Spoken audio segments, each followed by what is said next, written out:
Okay, let us see how to fix this glass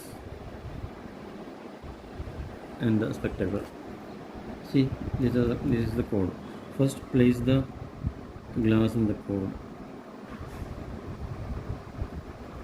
Complete fix the place the glass in the code. See, it's completely gone in.